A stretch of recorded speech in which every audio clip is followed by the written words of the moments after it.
Good morning, gentlemen. So, this is the second part of a two-part series on system design. In that first video, the discussion was primarily driven by AD&D versus BX, and how BX is simply not designed at all.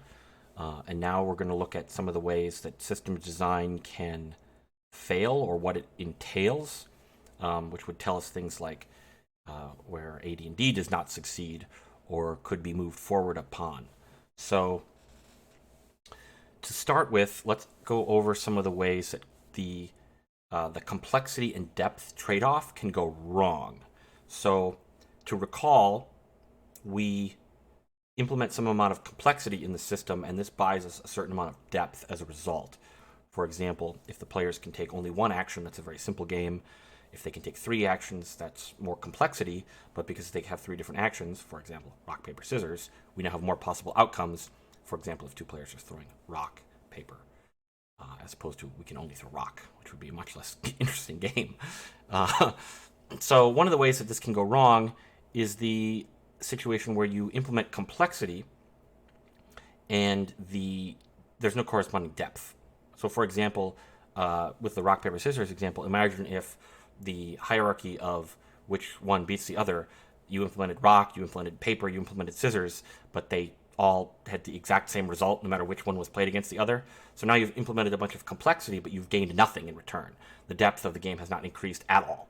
And this definitely happens in a lot of games, and I'll describe this as being not real, because it's fake, it's illusionary. People notice this. As soon as you play a game, you're going to pick up and notice these things, and players will just not choose options that are not real, or they'll get upset when they're forced to play a class that isn't real because their class does nothing and contributes nothing. People cannot be fooled by this. I know some people get. Well, one of the things here, and we'll get into this. Well, we probably won't get into this, but the idea is that all these ways that games can fail, you can point them out, but there are bad actors who will just get very upset and just claim that these problems don't exist because they really, really like their game. We just have to ignore these people. But there's other types of bad actors also, and I guess we will get into that later, because there's other types of bad actors, and some of them are pretty nasty, especially if you're designing a new system of any kind. But, this is a bit of a digression. So, as far as the ways that the complexity and the depth trade-off can go wrong, another thing that can happen is your complexity can kind of feed back into itself and shoot off to infinity.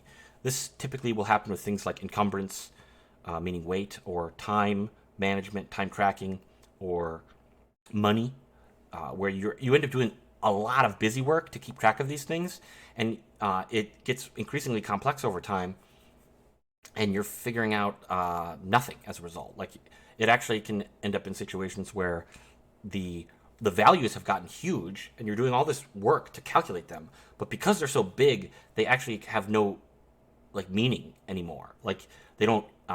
For example, if you have so much money that it no longer means anything to make any kind of purchase, and yet you're doing so much work calculating it, it's just like, this is not working. So that's a situation where these are basically bugs. You could think of them as bugs. So if this was a computer program, they'd be bugs where complexity shoots off to infinity and we're gaining nothing in return. We actually, oftentimes when complexity shoots off, we see depth go to zero as well. So it's like a double-edged, it's like a double loss, I guess. But let's see. So another thing that can happen is where the complexity of the game increases over time because the players are being given more options over time, more choices. So instead of just your 3 rock, paper, scissors, you suddenly grow up to 10 options or 20 options. And then you can find situations where the monster side of things, or like the gameplay side, the challenges that you're going up against are not rising to meet that challenge, and the result is that you find yourself with analysis paralysis as you're trying to choose between 20 different things, and in the end it doesn't matter because there's no challenge. So I can actually just pick anything, and that it has this weird effect where the existence of all these 20 options, even though any of them would work, people then don't know which one to pick, which is an interesting problem to have. And certainly, as far as designing a system goes, something you'll want to do with the complexity and the depth is to get rid of all those bugs we talked about. Make sure that complexity never goes off to insanity. Make sure that you're always buying depth with your complexity. And as you design a system, what you're really trying to do is to make purchases. So spend as little complexity as possible and get as much depth in return as possible. So something you can do when you're reviewing an existing system is to go, okay, how can we simplify this while getting the same results or maybe even better results? So that's something crazy that can happen. You'll play a game and it's like, boy, this is great and all.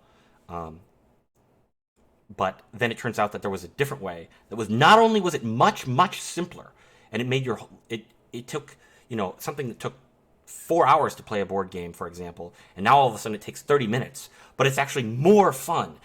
It's actually a deeper, more interesting game with more going on.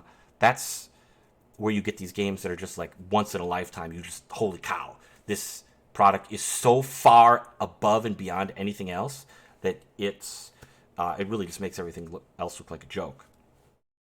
So another topic we want to cover here real quick, I don't want to go too long with this video, but bad actors. So we talked a little bit before, a digression, but the idea would be people who have an idea of the game in their head, and then there's like the actual game that they're actually playing.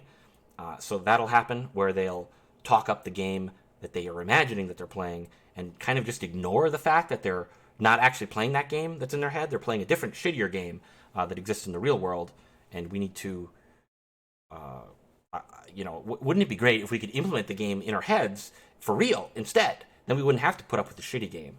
But people will tell you, oh, it's impossible. You could never create that. I don't know. It's nonsense.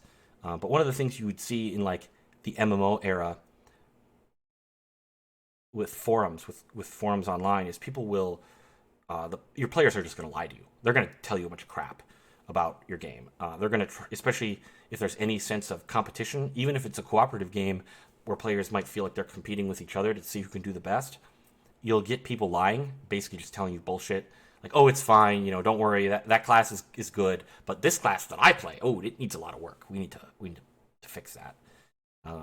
And this can get terrible, especially if all of the players end up agreeing, oh yeah, you need to get rid of that depth.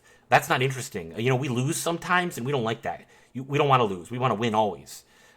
People do this weird thing where they're always trying to win the game. They're always trying to win, and they'll do anything to win. They won't just try to win in the game. They'll try to win the game by manipulating the social environment in which the game is played.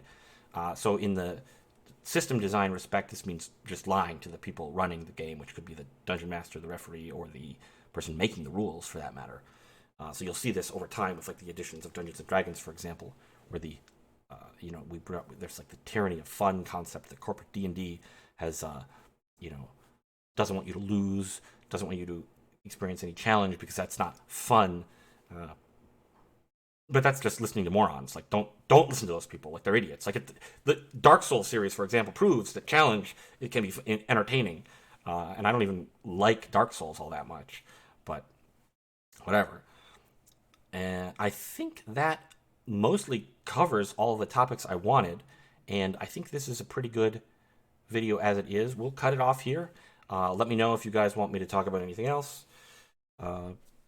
See ya.